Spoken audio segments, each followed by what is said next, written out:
سلام و عرض وقت بخیر خدمت شما مخاطبین خوب وارش اسپورت، همراهان همیشگی تاک شو وارش. در خدمت شما هستیم با یک وارش تاک دیگه. علی رهبر در کنار من هست. امروز قراره که در مورد بازی تیم فوتبال داماش گیلان با دریای بابل صحبت کنیم، بازی که حواشی فنی و غیر فنی زیادی مخصوصا روی سکوها داشت و در ادامه به بازی شهرداری آستارا هم خواهیم پرداخت. قبل از اینکه بحث رو شروع کنیم علی یک سلامی داشته باشه با شما و بعد بحث رو ادامه بدیم. من سلام عرض می‌کنم خدمت همه مخاطبین محترم وارش اسپورت، هواداران داماش. با یه قسمت دیگه از وارش تاک پیش شما هستیم و در خدمت شما هستیم. علی جان، خیلی از هوادارا حدود 70 و چندی درصد بر اساس نظرسنجی که توی کانال تلگرامی وارش اسپورت منتشر کردیم پیش بینی می‌کردن که این بازی رو بالاخره میبریم ولی اینطور نشد. خب من خودم همین پیش بینی می‌کردم، تو برنامه قبلی گفتم اگه نفراتون تو ولاگت هم بچه‌ها اکثرا پیش بینی می‌کردن که میبریم، نفراتون برسه میبریم. خب ببین بر اساس آماری بخوایم بگیم جفتمون توی وضعیت بودیم، هم ما هم دریای بابل، جفتمون یه امتیاز داشتیم، یه گل زده هم داشتیم، کاملا با وضعیت ولی ما میزبان بودیم و ما میزبان بودیم، یه امتیاز برتری هم داشتیم از این لحاظ و واقعا بازی هم اگه می‌خواستیم ببین، حالا به بازی بعداً بیشتر می‌رسیم، واقعا دریای بابل اونقدر حرفی برای گفتن نداشت، اصلا تیمشون سردرگم. حالا وقت مناسبی اتفاقا به خود بازی بپردازیم.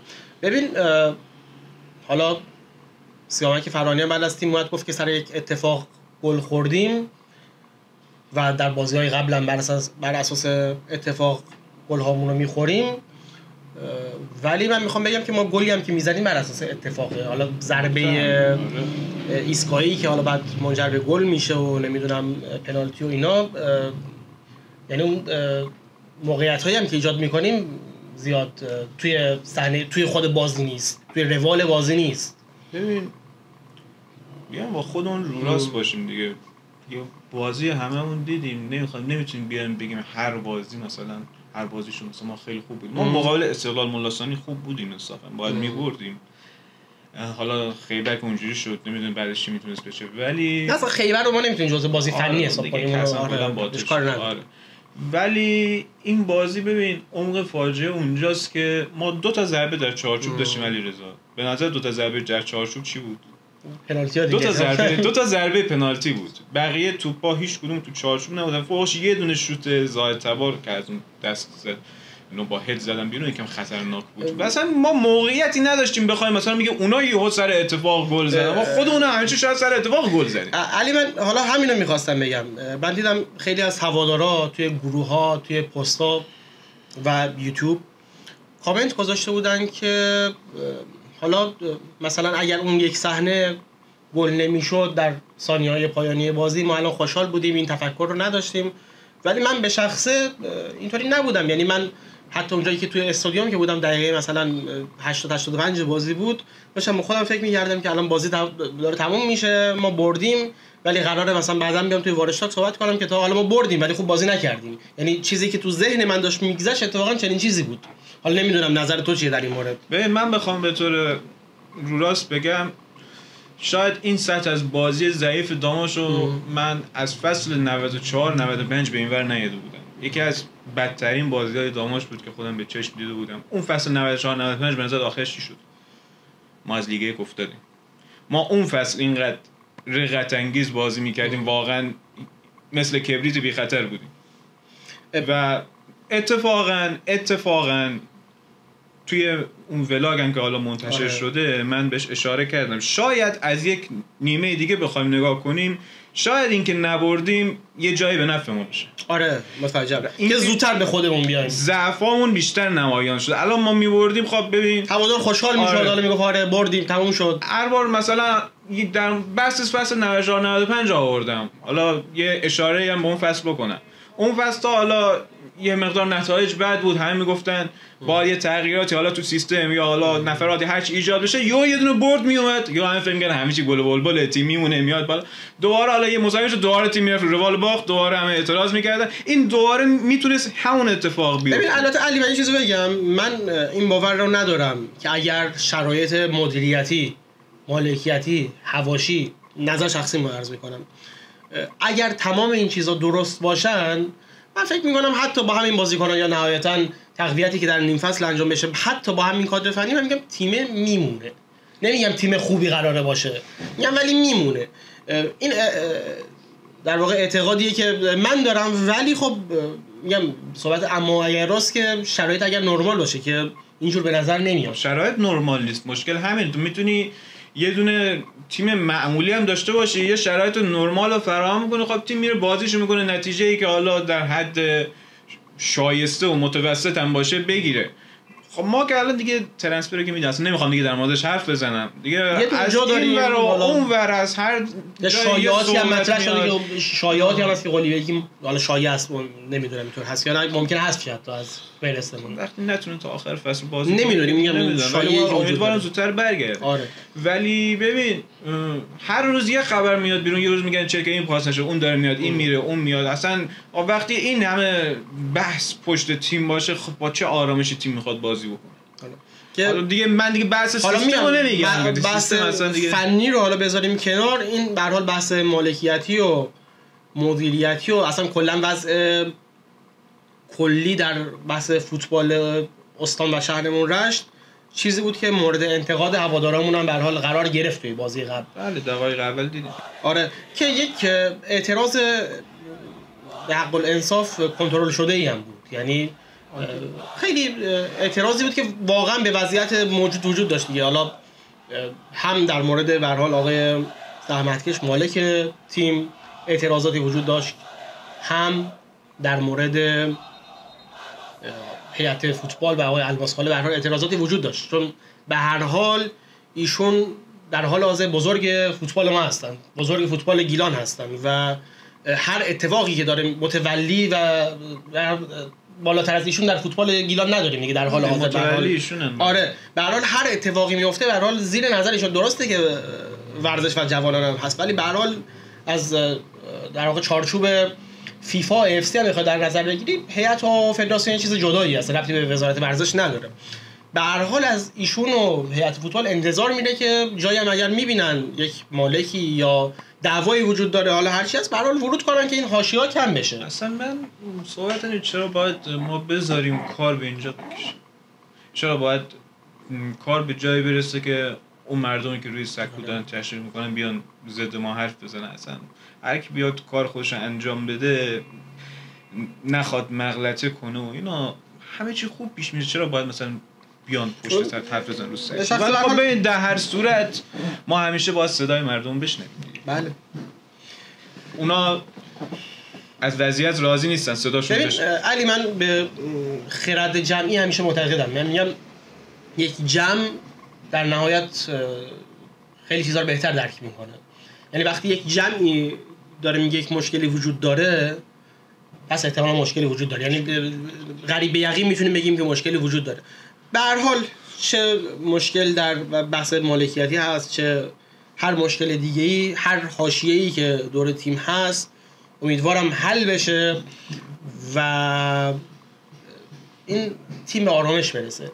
به هر حال می‌بینیم دیگه اصلا بازیکنمون تک به تک میشه توپو میزنه اصلا یک جای عجیب و غریبی. این نشون میده اون بازیکن شاید آرامش نداره. حالا دلیلش چیه؟ شاید یکی از دلایلش همین باشه. ببین تو فکرت خراب بشه، کاری که به طور روتین انجام میدی هم بعضی وقت نمیتونی درست انجام بدی. طبیعیه. در مورد این بازی صحبت دیگه داریم یا نداریم؟ چه صحبتی میشه کرد دیگه؟ گفتنیا رو گفتیم. واقعا یکی از بدترین بازی‌های دانش تو چند سال اخیر. این نکته رو اونم در مقابل تیمی که هیچ حرفی برای گفتن نداشت. ما نباید اینطوری بازی می‌کردیم. این دو امتیاز ممکنه بد جایی بعدن گلومونو بگیره. این نکته رو فقط من عرض کنم که 2 هفته پیش یه عکسی منتشر شد از احتمالاً خواهر و برادری که خردسال بودن، اومده بودن توی استادیوم آزادی و برای خیلی زودتر اومده بودن داشتن ساندویچ میفروختن دروازه‌بانمون و یک دو نفر دیگه پیگیر شده بودن که اینا رو پیدا کنن که به هر حال کمکشون بشه. هنوز ما نتونستیم بچه‌ها رو پیدا کنیم. اگر شما از سرنوشت این بچه‌ها اطلاعی دارید لطفاً برام کامنت بزنید یا به اون دایرکت بدیم که به هر حال بتونیم بچه‌ها رو پیدا کنیم و اگر شد حالا یه کمکی بهشون. امیدوارم حالا با فرا رسیدن ماه مهر بچه‌ها حداقل مدرسه باشن، یعنی دلیل نبودنشون توی استادیوم همین بوده باشه. امیدوارم که اینطور باشه. در طول روز خیلی اینجور بچه‌ها رو می‌بینم. برسیم به بازی آستارا که یه جورایی دربی محسوب میشه. هفته پیش یعنی چند روز پیش که آستارا با خوش طلایی ساوه، حالا خیلی جالبه اول این خوش طلایی بگم، خوش طلایی تیمیه اسمش از خوش طلایی ساوه، اسم رسمیش. بعد این خوش طلایی ساوه توی تهران تمرین میکنه، بعد امتیازش رو دادن به اردبیل.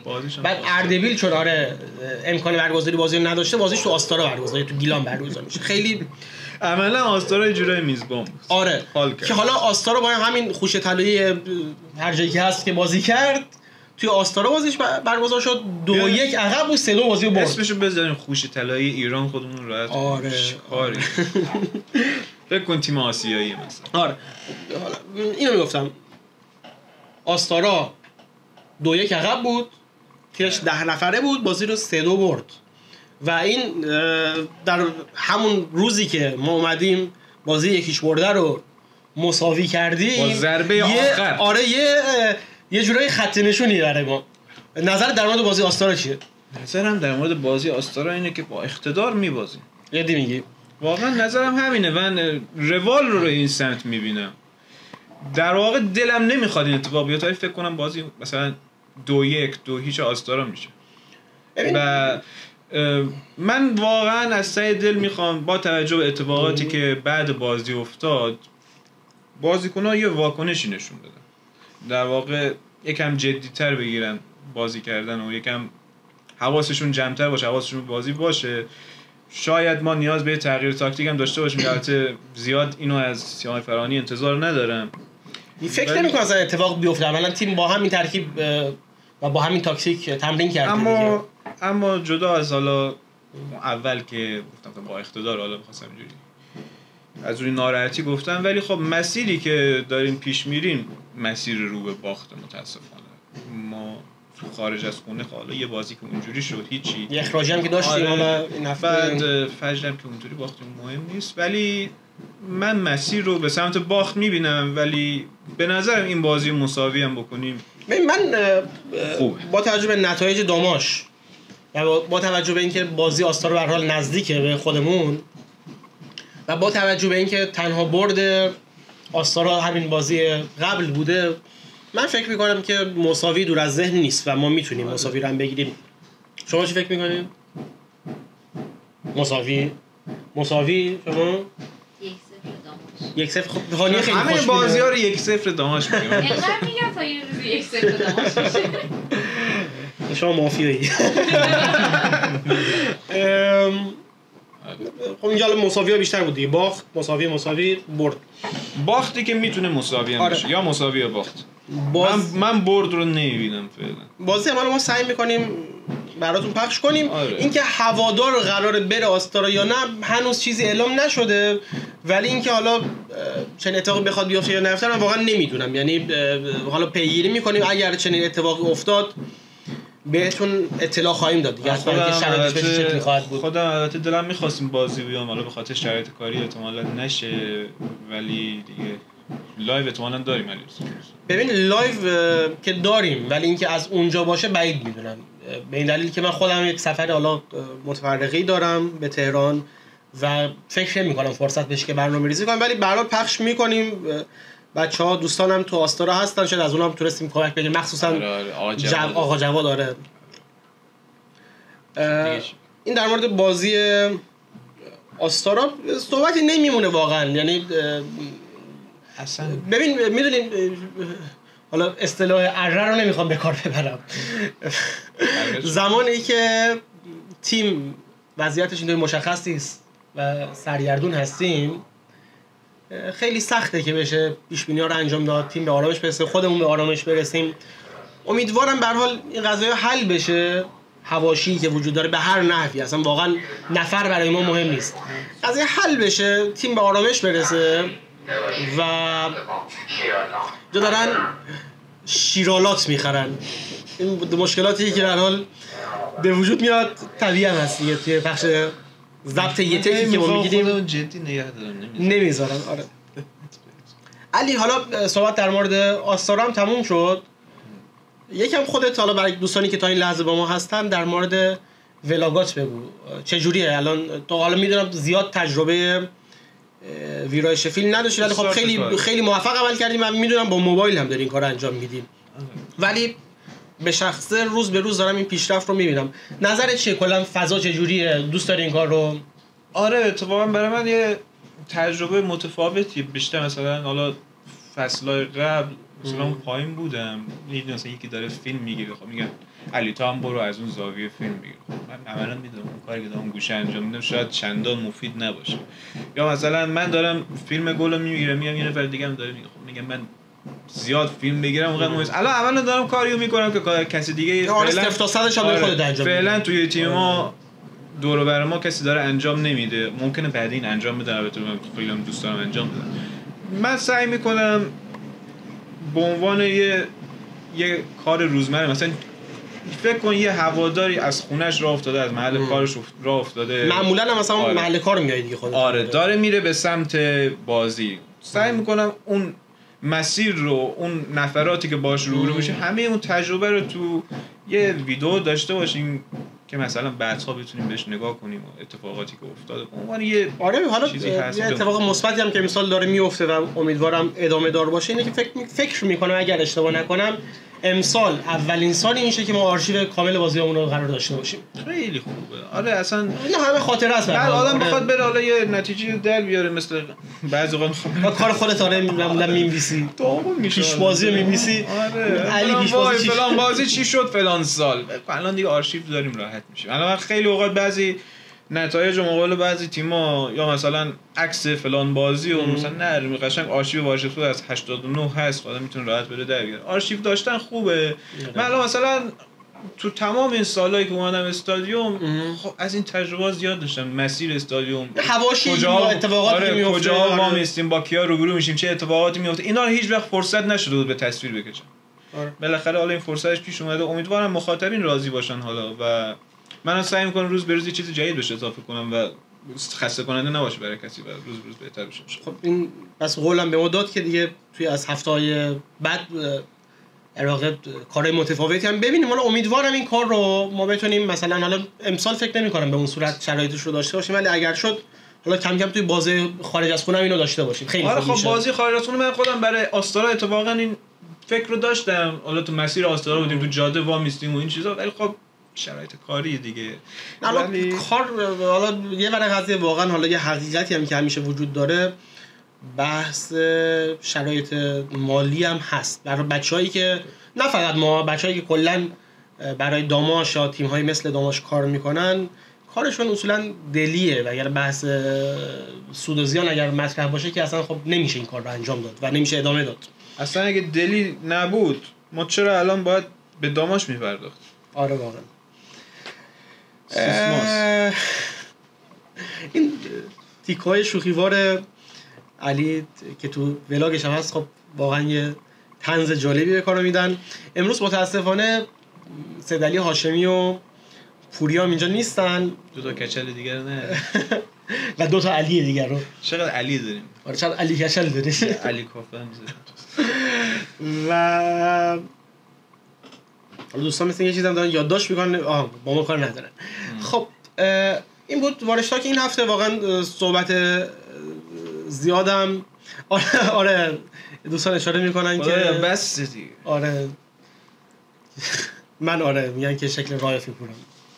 دقیقاً درست. یکی از هوادارا چیز گذاشته بود توی استوری اینستاگرام، خودم بازش کرده بودم، کامنت گذاشته بود که این راستیه چقدر شکل چیزه رایفی پوره. هست مگر اینکه این برنامه باشه یه خورده حالا حرف بزنیم مودون سر. آره حرف میزن. میدونی چیه؟ من یه بار الان تو این فصل تا الان برام حسرت مونده این برنامه بعد یه برد باشه ولاگ من در مورد بازی باشه که بردیم. آره و حسرت مونده. من اصلا همینو من بارها توی لایو هم گفتم مثلا همیشه من دوست داشتم بعد از بازی‌ها اصلا تیکه کلامم بود. امیدوارم از دیدن این برنامه لذت برده باشید. چه لذتی مثلا الان دقیقه 90 و فلان گل خوریم چه لذتی برده مثلا. باید این حرفای سارکاستیکو بزنیم یه خورده. آره زره الکی خنده بکنیم. اعصاب اون داغون خدا وکیل. امیدوارم ببین تنها دلخوشیمون بود این وارشتاکو حداقل می اومدیم با حضور هوادارا برگزار می‌کردیم، کامنت می‌خوندیم، حال می‌کردیم با هوادارا، اونم که دیگه وضعیت اینترنت اینترنت. آره ولی در مورد تیم حالا دل مساوی میشه. امیدوارم نه حالا جدا از اون امیدوارم که اون نهادی که قرار رای بده که هر حال تیم دست کی باشه و تکلیف تیم قرار مشخص کن دیگه. چه این ولی چه اون ولی فرقی نداره واقعا. تمومش کن بره. ببین بالاخره حق با کدومه ما تکلیفمون رو بدونیم تیم تکلیف هوادارا فکر کنم موافق این قضیه باشه. این سرگردونیه که بده وگرنه جفت عزیزان هر کدومشون مایل باشن هزینه کنن ما خوشحال میشیم. نگران اینیم که تیم بلا تکلیف باشه، سامان داشته باشه، هزینه‌اش بچرخه، همه چیز حالت روال عادی داشته باشه. یه روز این نهاد بگه من مالکم، یه روز اون نهاد بگه من مالکم. اسم عزیزی هم که قرار رای بده الان فراموش کردم. ساداتی بود. فکر می‌کنم آقای ساداتی عزیز اگر این ویدیو رو می‌بینید سریعتر خواهشاً سریعتر رایتون رو بدید. برادرانه از آقای الماسخاله، آقای آرمان خواهش میکنم لطفاً شما اگر لازم هست ورود کنید که قضیه حل بشه. حالا میگم اصلا مهم نیست به کدوم سمت حل بشه، تیم به ساحل آرامش برسه. واقعا از همین طول کشیدن و هیچ کی نمیتونه سود ببره، هیچ کس. فقط تیم روز به روز بیشتر فرو میره تو حاشیه. تمام تو قضیه این قضیه تمام بشه بالاخره. باشه این بود وارشتاک این هفته. هیچ حرفی برای گفتن نداشتیم هفته حرفی نداریم ولی با این امید میتونیم. حالا دوستان آستاره از من ناراحت داشتن ولی با عزیز ما هم هستن باشون چشودش میشیم، ولی امیدواریم که به هر حال داماش این بازی رو ببره.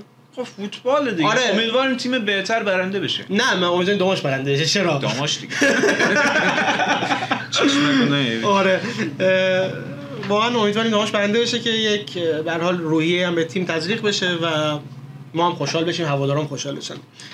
من صحبتی ندارم. طبق معمول هر بازی ما فکر کنم با قوی ترین تیم هم بازی داشتیم باشیم. همین میگم امیدوارم داماش برنده بشه، هرچند که من مسیر رو به اون سمت نمیبینم ولی امیدوارم باز برنده بشه. و ممنون از شما که به حال این برنامه تقریبا بیروح ما رو به حال تماشا کردین. امیدوارم به یه روالی برسیم که بیشتر بعد بردها بیایم اینجا صحبت کنیم، در مورد نقاط قوت تیم بگیم، در مورد امیدواری‌ها بگیم، چه اتفاقات مثبتی میتونه بیفته و هدف هممون همینه. ما اینجا نمیشینیم که بیایم فقط اصلا نکات منفی بگیم. اصلا بدم میاد در مورد نکات منفی صحبت کردن، چون دوست ندارم بعداً یه شرایطی بشه که بگم تو چرا فلان حرفو زدی. من دوست دارم مثبت نگاه کنم. هر چقدر اتفاقات مثبت بیفته جفتمون با روحیه بهتری میایم برنامه رو اجرا میکنیم. واقعا همینطوره.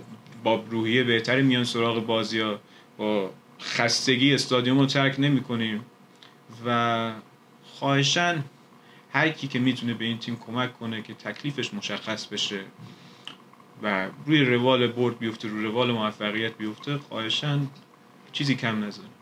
تمام خواهش من علیرضا من به عنوان هم هوادار هم خبرنگار فکر کنم نظر هوادارم همین باشه. هیچ فرقی ما واقعا می‌خوایم صدای هوادارا رو انعکاس بدیم. ببینین چی به نفع تیمه، ببینین چی میتونه ما رو به ساحل آرامش برسونه. خواهشاً کوتاهی نکنید. حرف زیاد. مرسی. من از شما خداحافظی می‌کنم.